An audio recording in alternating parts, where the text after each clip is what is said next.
नमस्कार, IND special में आप सभी का बहुत स्वागत है। आपके साथ मैं हूं विवेक पांडे। रातापानी रण और रणनीति पर हम चर्चा करेंगे। बड़ी बैठक हो रही है, बड़ा मंथन हो रहा है, लेकिन इस महत्वपूर्ण बैठक से मीडिया को दूर रखा गया है। और कितना दूर रखा गया है? तकरीबन 5 किलोमीटर दूर मीडिया को रखा गया है। भारतीय जनता पार्टी ये नहीं चाहती है कि इस बैठक को किसी भी तरह से लीक किया जाए, इसीलिए इस बैठक से मीडिया को दूर रखा गया है। लेकिन जो कुछ इस बैठक में चल रहा है उसमें महत्वपूर्ण बात जो कि निकल के सामने आ रही है उसमें 2023 की रणनीति है। प्रधानमंत्री का आगामी दौरा भी शामिल है। उज्जैन दौरे की हम बात कर रहे हैं। बीजेपी कोर ग्रुप की ये अहम बैठक है।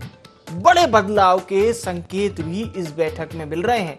लेकिन हमारा सवाल भी वही है कि क्या सत्ता संगठन में एक बदलाव देखने को मिलेगा? साल 2023 विधानसभा चुनाव से पहले, निकाय चुनाव के बाद मिशन 23 की तैयारियों में किस तरह से भारतीय जनता पार्टी जुटी है? मिशन 2023 को लेकर बीजेपी का ये महामंथन चल रहा है। रातापानी में बीजेपी की बड़ी बैठक हो रही है। इस कोर ग्रुप की बैठक में 40 नेता मंत्री शामिल हैं। प्रमुख नामों की अगर हम चर्चा करें तो केंद्रीय मंत्री ज्योतिरादित्य सिंधिया हैं, मुख्यमंत्री शिवराज सिंह चौहान हैं, वीडी शर्मा हैं, मंत्री डॉक्टर नरोत्तम मिश्रा हैं। संगठन की मजबूती और सरकार के कामकाज पर मंथन हो रहा है। बैठक में सत्ता संगठन के बीच समन्वय बनाने की कोशिश है। लंबे समय से अटकी राजनीतिक नियुक्तियों पर भी चर्चा हो रही है। पीएम मोदी के दौरे को लेकर भी बैठक में चर्चा हो रही है। साथ ही साथ आदिवासियों को साधने इस बैठक में रणनीति भी बन रही है कि किस तरह से आदिवासी नेतृत्व को तवज्जो दी जाएगी। वहीं कुछ मंत्रियों के कामकाज से नेतृत्व नाखुश है। सक्रिय और अच्छी रिपोर्ट के आधार पर ही मंत्रियों को ही टिकट मिलेगा। यानी हमेशा ये जो देखा जाता है कि मंत्री अपना टिकट सुनिश्चित कर लेते हैं, लेकिन इस बार उनको भी कसौटी पर खरा उतरना होगा और साथ ही साथ एक अच्छी रिपोर्ट भी आकलन के आधार पर जो उनकी तैयार होगी। साथ ही साथ विधायकों को एक साल में जनसंपर्क और परफॉर्मेंस पर ध्यान देना होगा। मंत्रिमंडल में शामिल होने के अलावा अब इंतजार में भी कुछ विधायक जो बैठे हुए हैं, इसके अलावा सीनियर नेताओं को भी निगम मंडलों में एडजस्ट किया जाएगा। यानी कि निगम मंडलों में उनकी भी नियुक्तियां होंगी। तो ये वो तमाम पहलू हैं जो इस बैठक का हिस्सा बने हुए हैं। और साथ ही साथ हमारा भी न केवल सवाल है बल्कि ये भी देखना एक अहम होगा कि भारतीय जनता पार्टी किस तरह से इस महत्वपूर्ण बैठक के जरिए कई अहम रणनीतियां तैयार करती है जो कि साल 2023 में उसको बूस्ट अप करेगी। बहरहाल बड़े नेता इस महत्वपूर्ण बैठक में शरीक हो चुके हैं और सत्ता संगठन के बीच किस तरह से समन्वय बनाया जाए इसको लेकर चर्चा इस महत्वपूर्ण बैठक में जारी है। संगठन मजबूती और सरकार के कामकाज पर भी मंथन हो रहा है। इसके अलावा कुछ ऐसी भी बातें निकलकर सामने आ रही हैं कि लंबे समय से जो राजनीतिक नियुक्तियां अटकी हुई हैं उस पर भी चर्चा हो रही है, विचार विमर्श हो रहा है। और 11 अक्टूबर का वो दिन रहेगा जब प्रधानमंत्री नरेंद्र मोदी उज्जैन आएंगे, महाकाल लोक का उद्घाटन करेंगे। वो उसको लेकर भी चर्चा हो रही है और बताया जा रहा है कि आदिवासियों को साधने भी बैठक में रणनीति तैयार हो रही है कि किस तरह से भारतीय जनता पार्टी आदिवासी नेतृत्व को तवज्जो देगी। जाहिर सी बात है, साल 2018 जब हम पहुंचते हैं और उसके परिणामों को देखते हैं तो आदिवासी फैक्टर भी बहुत अहम रहा था, जिसमें भारतीय जनता पार्टी को उस तरह की सफलता नहीं मिल पाई थी। तो ये भी एक बड़ा सवाल रहेगा कि भारतीय जनता पार्टी किस तरह से आदिवासी नेतृत्व को लीड करेगी और आदिवासी नेतृत्व को किस तरह से प्रमोट करेगी। वो कौन से लीडर होंगे जिस पर साल 2023 की न केवल उनको दारोमदार दिया जाएगा बल्कि साथ ही साथ कुछ अहम जिम्मेदारियां भी होती हैं, जिसमें चुनाव प्रबंधन की भी जिम्मेदारियां होती हैं, जनता से किस तरह से जनसंपर्क होना है इसकी भी जिम्मेदारियां होती हैं। और एक अहम बात निकलकर जो सामने आ रही है वो ये है कि नेतृत्व कुछ मंत्रियों के कामकाज से नाखुश बताया जा रहा है। यानी कि नेतृत्व खुश नहीं है कुछ मंत्रियों के कामकाज से, और जिसकी रिपोर्ट अच्छी होगी, जो जनता के बीच सक्रिय होगा, उसी आधार पर मंत्रियों को भी टिकट मिलेगा। यानी जब साल 2023 में मंत्री जाएंगे जनता के बीच, तो उन्हें अपना आधार भी बताना होगा, और साथ ही साथ पार्टी की ओर से जो बी फॉर्म मिलता है, जिसके आधार पर ही विधायक का चुनाव लड़ा जाता है, उसकी पात्रता होगी एक अच्छी रिपोर्ट, सक्रिय नेता का होना, कि आप किस तरह से अपने विधानसभा क्षेत्र में सक्रिय हैं, जो आपको प्रभार के जिले मिले वहां पर आपने किस तरह से सक्रियता दिखाई, और ऐसे मंत्री जो कि जनता के बीच में नहीं जा रहे हैं या जो अभी जनता से कटे हुए हैं, उन पर गाज गिरना तय है, ये भी निकलकर बात सामने आ रही है। वहीं अगर हम विधायकों की बात करें, जिनको मंत्रिमंडल में शामिल होने का इंतजार है, जो मान के चल रहे हैं कि उन्हें मंत्रिमंडल में शामिल किया जाएगा, अगर हम ऐसे पदों की बात करें तो 3 से 4 मंत्री पद अभी भी खाली हैं।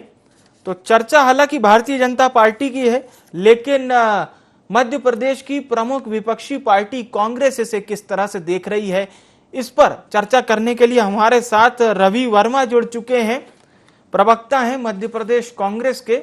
रवि वर्मा जी, हालांकि हम चर्चा तो रातापानी में बीजेपी की रणनीति पर कर रहे हैं, लेकिन रणनीति बनाने के लिए अब कांग्रेस के पास भी बहुत लंबा समय शेष नहीं रहा है सर। रवि जी जी जी जी जी तो किस तरह से रणनीति कांग्रेस बना रही है? घर चलो घर घर चलो अभियान तो देखा, अब भारत जोड़ो यात्रा भी चल रही है, और भारत जोड़ो यात्रा की तर्ज पर छत्तीसगढ़ में भी यात्रा निकाली जा रही है। पीसीसी चीफ मोहन मरकाम ने कहा है कि जब हमारे राष्ट्रीय नेता यात्रा निकाल रहे हैं तो हम लोग क्यों पीछे हटें।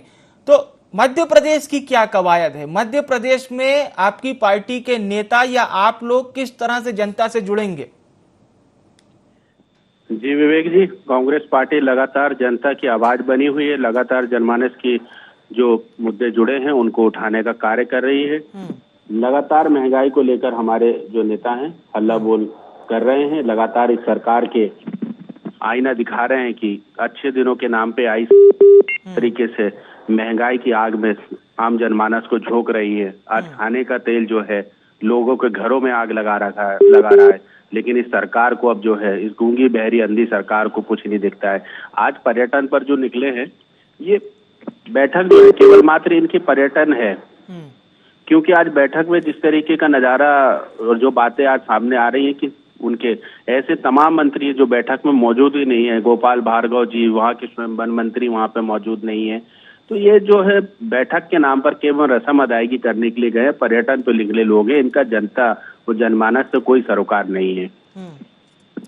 वाकई रवि वर्मा जी, एक बात तो आपकी माननी पड़ेगी, बैठक भले ही भाजपा की हो लेकिन उसकी पूरी जानकारी आप तक भी है। एक अच्छे प्रवक्ता की यही निशानी होती है, वो ये भी देखे कि विपक्षी पार्टी में क्या कुछ चल रहा है। बने रहिएगा हमारे साथ।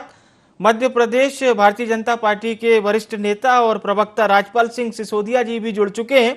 सिसोदिया साहब, क्या कुछ इस महत्वपूर्ण बैठक में हो रहा है? हालांकि रवि वर्मा जी को तो ये महज पर्यटन के आधार पर एक बैठक नजर आ रही है। देखिए, भारतीय जनता पार्टी की जो कार्य पद्धति है, वह कार्य पद्धति सामूहिकता से निर्णय लेके काम करने की है। संगठनात्मक हमारे अभी सेवा ही संकल्प के कार्यक्रम आए थे जी। उसके साथ साथ में भी मोदी जी का दौरा है देश प्रदेश में, उज्जैन आ रहे हैं 11 तारीख को। तमाम तरह के और भी पार्टी के त्रैमासिक कार्यक्रम जो पिछले दिनों संपन्न हुए उनकी समीक्षा है, आने वाले समय के कार्यक्रमों की समीक्षा है, सरकार ने अभी तक जो काम किए हैं उसका सिंहावलोकन है, और साथ में अब आने वाले समय में साल भर में हम जो करने वाले हैं उसका एक कार्य योजना है। तो ऐसे सब विषयों के ऊपर सामूहिक रूप से कोर कमेटी एक मीटिंग करती है, और ये कोर कमेटी प्रदेश की हो रही है ऐसा नहीं, ये तो हो ही रही है आज, अब हम देख ही रहे हैं। पर इसके पहले भी हमारे जिलों की कोर कमेटी हुई, शायद वो आप समाचार नहीं बन पाया जी। मैं आपको बताना चाहता हूँ जी कि प्रत्येक जिले में हमारी एक कोर कमेटी है जिसमें 10 मेंबर, 12 मेंबर, 15 मेंबर होते हैं, उसके सदस्य होते हैं। कोर संगठन बोलते हैं उसको हम, कोर ग्रुप भी बोलते हैं, कोर संगठन बोलते हैं, मुख्य नाम उसका कोर संगठन है। और बोलचाल में कोर ग्रुप भी बोलते हैं। तो उसकी बैठकें हुई है। माननीय शिव प्रकाश जी वो बैठकें लेने गए हैं। माननीय शिव प्रकाश जी राष्ट्रीय संगठन मंत्री जी, सह संगठन मंत्री, वो स्वयं और हितानंद जी एक एक बैठक में बैठे हैं। मैं भी किसी जिले में कोर कमेटी में हूँ, मुझे भी उसमें बैठने का सौभाग्य मिला है। संक्षिप्त, बिल्कुल सूक्ष्म माइक्रो लेवल तक के कार्यक्रमों की जानकारी, बूथ की जानकारी, चुनाव की बातें, चुनाव में किस प्रकार से हम जीते, कहाँ हमने लूज कर दिया, उसको हम कैसे जीत सकते हैं, कहाँ हमसे कमी हो गई, कहाँ हमने बहुत अच्छा किया, ये तमाम बातें जिलों से जो निकल के पूरी आई है, वो सारी बातों को अब प्रदेश स्तर पर बैठ के उस फीडबैक के साथ हमारा प्रदेश का नेतृत्व बैठा है और आने वाले समय की हम रणनीति बनाएंगे, कार्यक्रम देंगे। सरकार से क्या हमारी अपेक्षा है संगठन की, वो हम आग्रह करेंगे। हमने अभी तक जो किया उसका सिंहावलोकन करेंगे। सिंहावलोकन शब्द बोल रहा हूँ मैं। हमने जो किया है उसको पीछे मुड़ के देखेंगे कि हमने ये किया है, अब हमको ये और करना है। तो ये भारतीय जनता पार्टी है, इसकी ये कार्य पद्धति है और उस कार्य पद्धति के अनुसार हम काम कर रहे हैं। ये हमारी स्टाइल है काम करने की, हमारा मैकेनिज्म है। हमारे जिले में कोर कमेटी आए, हमारी प्रदेश में कोर कमेटी है, जिले में कोर कमेटी बैठती है, फिर वो फीडबैक प्रदेश कोर कमेटी में आता है, प्रदेश कोर कमेटी उसमें निर्णय करता है। जो काम प्रदेश स्तर पे होते हैं वो प्रदेश पे होते हैं, जो राष्ट्रीय स्तर तक पहुंचाने के होते हैं वो मोदी जी तक पहुंचाने का काम होगा। ये हमारा सिस्टम है। हमारे पास कोई सिस्टम कोलैप्स थोड़ी हुआ कांग्रेस जैसा कि राजस्थान में जाके प्रभारी बैठे रहे और बैठक जो है वो जहाँ प्रभारी बैठे वहां नहीं हो दूसरी जगह हो जाए। ऐसा हमारा कोलैप्स नहीं हुआ सिस्टम। अभी हमारा सिस्टम बना हुआ है और हम उस सिस्टम से काम करने में अपने आप को गौरवान्वित महसूस करते हैं। चाहे वो प्रदेश जिले के कोर कमेटी का सदस्य हो, चाहे वो प्रदेश की कोर कमेटी का सदस्य हमारा नेता हो, वो उस सिस्टम में आकर काम करना अपना सौभाग्य मानता है, अपनी वर्किंग स्टाइल है। वो उस कार्यकर्ता की पद्धति है, उस कार्यक्रम की हमारे संगठन की पद्धति है, कार्य पद्धति है, उससे हम काम कर रहे हैं।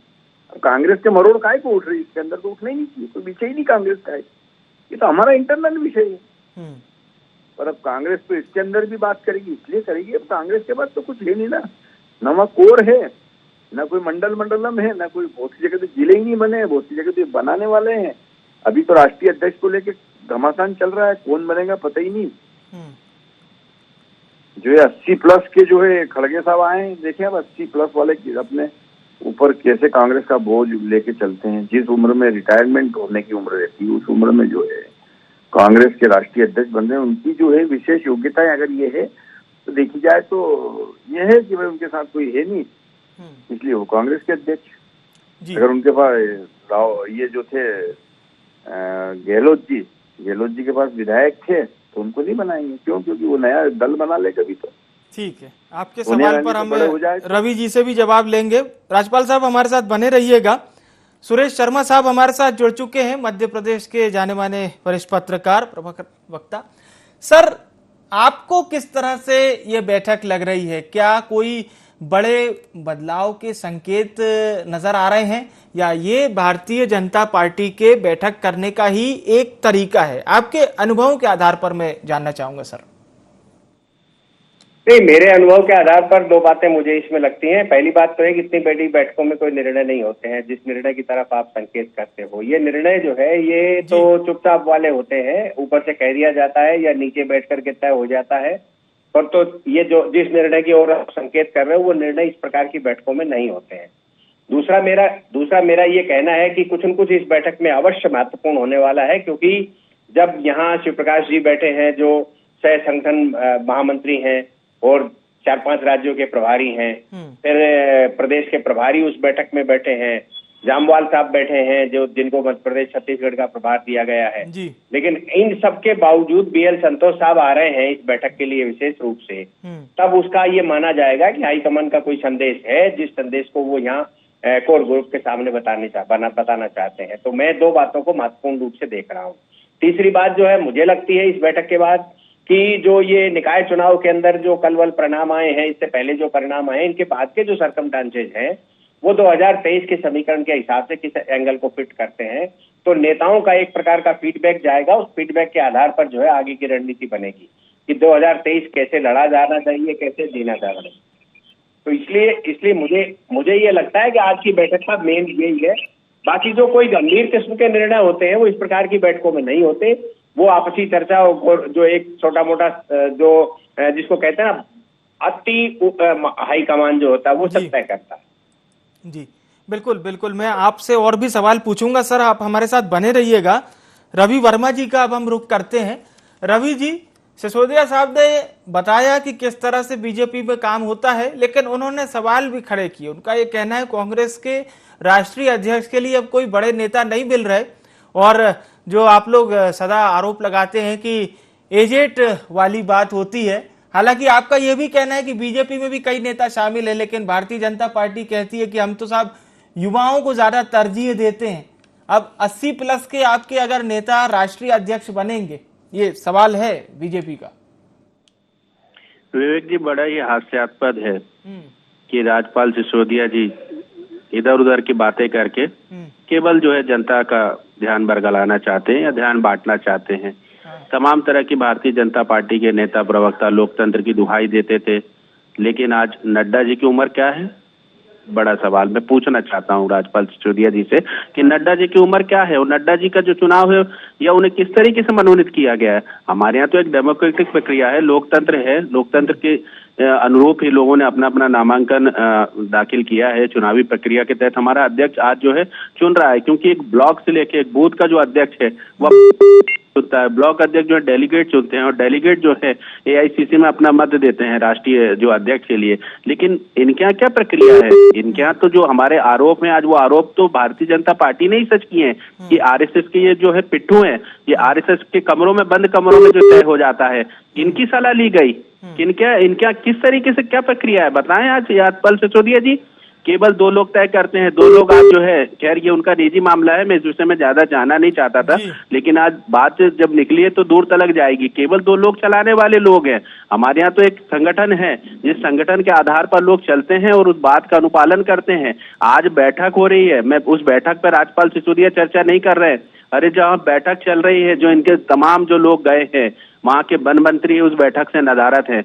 तो ये क्या संगठन की बात करते हैं और क्या इस तरह की जो है नजीर पेश करने की बातें करते हैं। नजीर इनका पेश नहीं होती है, इनका ये गुटबाजी से भरे हुए लोग हैं। नाराज गुट, महाराज गुट, शिवराज गुट, बीडी शर्मा जी का अलग गुट, तो ये गुटों में बटी भारतीय जनता पार्टी के लोग। तो ये जो सब चीजें हैं जनता देख रही है विवेक जी, ये अपनी चीजों को जो है चादर केवल लंबी करने ने। रवि वर्मा जी तो एक युवा प्रवक्ता हैं। रवि वर्मा जी को लगता है कि एमपी पीसीसी में जिसका नेतृत्व कमलनाथ जी कर रहे हैं, उसमें युवाओं को तरजीह मिलती है? रवि जी, ये सीधा सवाल आपसे है, फिर हम सिसोदिया साहब बिल्कुल निश्चित तौर पे मिलती है। हाँ। बिल्कुल ये सवाल बनता है, क्योंकि आज मुझ जैसे युवा व्यक्ति को, आज मैं मध्य प्रदेश कांग्रेस कमेटी का प्रवक्ता हूँ। ये लोकतंत्र है कि हमारे यहाँ युवाओं को, वरिष्ठों को, सभी लोगों को जगह मिलती है, और आज सभी लोग पूरे एकमत होकर काम कर रहे हैं माननीय कमलनाथ जी के नेतृत्व में। और कमलनाथ जी के नेतृत्व में ही हमने 2018 में भारतीय जनता पार्टी की गड़बड़ घोटाले वाली सरकार को उखाड़ के फेंका था। और आज जो जिस तरीके से नगर परिणाम आए हैं नगर निगम के, इनकी तो जो है लीडरशिप है, जो बड़े बड़े क्षेत्रों से आते हैं ना, उनको जनता ने नकार दिया है। लेकिन रस्सी जल गई बल नहीं गया वाली कहावत पर भारतीय जनता पार्टी चलते रहे, हमें कोई दिक्कत नहीं है। अच्छा, ठीक है। सिसोदिया साहब, वो रवि वर्मा जी का ये भी कहना है, पहले तो उन्होंने आपके राष्ट्रीय अध्यक्ष से जो है नड्डा साहब, उनकी उम्र भी पूछ ली, फिर वो ये भी कह रहे हैं कि किस तरह से कांग्रेस युवाओं को तरजीह देती है। कांग्रेस में लोकतंत्र भी है, बाकायदा नियुक्ति से पहले हर चीजें चेक होती है, उसके आधार पर ही नियुक्तियां दी जाती हैं। जी, बहुत अच्छा सिस्टम है इनके यहाँ। सबका मालिक एक है, सारा जो वहीं से निकलता है, गांधी परिवार से जो भी रहता है इनका मटेरियल, और वहीं से आके रिटर्न होना पड़ता है, जब जाके इनके यहाँ कोई नियुक्ति हो पाती है। और ठीक है, ये इनकी इंटरनल व्यवस्था है। अब ये कह रहे थे कि 2 लोग मिलके ही बोले भारतीय जनता पार्टी चला रहे, तो भैया ये राता तलई में बैठ के क्या कर रहा है इतने पदाधिकारी हमारे? 2 लोग अगर पार्टी चला रहे होते तो वहां से आदेश आ जाता, जैसा आपका हाईकमान का आता है, तो यहाँ पालन हो जाता। पर ऐसा हमारे यहाँ नहीं होता है। जिला स्तर से कोर कमेटियों की बैठक होकर यहाँ से फीडबैक गया, उस फीडबैक से बाकायदा प्रदेश की कोर कमेटी बात करेगी और वो फीडबैक ऊपर जाएगा, और उस फीडबैक के आधार पर निर्णय होते हैं। उस फीडबैक के आधार पर पार्टी काम करती है, उस फीडबैक के आधार पर पार्टी की कार्य योजना बनती है, उसी फीडबैक के आधार पर सरकार के कामों की समीक्षा होकर भी निर्देश होने का काम होता है। कल परिणाम आए 46 जगह के, नगर पालिका और नगर परिषद। कांग्रेस के मित्र जो है उछल कूद कर रहे हैं, और मैं उनको बताना चाहता हूँ कि 17 नगर पालिका क्षेत्र में 14 स्थानों पे पार्षदों का बहुमत भारतीय जनता पार्टी के पक्ष में कल के परिणाम में जी। नगर परिषद 29 है, 29 में से 24 स्थानों पर पार्षदों का भारतीय जनता पार्टी के पक्ष में समर्थन है, ज्यादा जीत के आए। कुल मिला के 46 में से 38 जगह जो है भारतीय जनता पार्टी बोर्ड बनाने की स्थिति में है पार्षदों की संख्या के आधार पर। तो परिणाम तो भारतीय जनता पार्टी के पक्ष में लगातार आने का काम हो रहा है। जनता तो भारतीय जनता पार्टी के रीति नीति और शिवराज सिंह चौहान जी की सरकार के किए हुए काम से प्रसन्न होकर दोनों हाथ से भारतीय जनता पार्टी को आशीर्वाद देने का काम कर रही है। और हम भी जनता की सेवा में कोई कसर सरकार के माध्यम से नहीं छोड़ रहे, और कार्यकर्ताओं के माध्यम से, कार्यक्रमों के माध्यम से जनता के बीच में जाने में कोई कसर नहीं छोड़ रहे हैं। आने वाला समय निश्चित तौर पर मध्य प्रदेश में भारतीय जनता पार्टी का भविष्य उज्ज्वल है, ऐसा हम कह सकते हैं। हमारे किए हुए काम के आधार पर हम ये कह सकते हैं कि जनता हमें फिर से विश्वास करेगी, भारतीय जनता पार्टी पे विश्वास करेगी, शिवराज सिंह चौहान जी पे विश्वास करेगी, नरेंद्र मोदी की नीतियों पर विश्वास करेगी, और फिर से हमको समर्थन देगी, आशीर्वाद देगी और सरकार बना के देने का काम करेगी।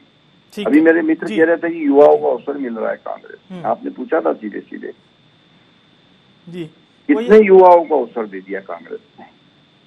कहाँ दे दिया अवसर? युवा तो सिर्फ एक ही है कांग्रेस के अंदर, और वो है राहुल गांधी। वही चल रहे हैं पैदल पैदल, और वो कांग्रेस जोड़ो, कांग्रेस की यात्रा लेके भारत जोड़ो निकले, और भारत तो नहीं जुड़ रहा, कांग्रेस जरूर टूट रही है। गोवा तरफ से उधर से निकले, पर दक्षिण भारत से तो गोवा की पूरी कांग्रेस जो है, पूरे विधायक दल कांग्रेस का पूरा उठ के दूसरी जगह चला गया। ऐसा तूफान आया उनकी यात्रा से कि पूरा कांग्रेस विधायक दल ही उड़ गया वहां से, विधानसभा से। और आगे चले तो राजस्थान में तंगड़ी मार दी चलती सरकार ने। आज राजस्थान के एपिसोड पूरा मध्य प्रदेश सहित पूरा देश देख रहा है कि क्या स्थिति है। तो ये तो इनको विचार करने की जरूरत है कि इनके यहाँ क्या हो रहा है। हमारे यहाँ सब ठीक चल रहा है, और ठीक चल रहा है इसीलिए तो हम बैठक कर पा रहे। राता चले में भाई, अगर ठीक नहीं चल रहा होता तो क्या मीटिंग कर पाते? आप करके बता दो, कांग्रेस करके बता दे, ऐसी बैठक सब लोगों को बुला के बिठा के देखें। कमलनाथ जी करा के बता दे मध्य प्रदेश। चलिए, अब हम अंतिम प्रतिक्रिया सुरेश शर्मा साहब से लेते हैं। सुरेश शर्मा जी, आपकी ओवरऑल एक अंतिम प्रतिक्रिया सर।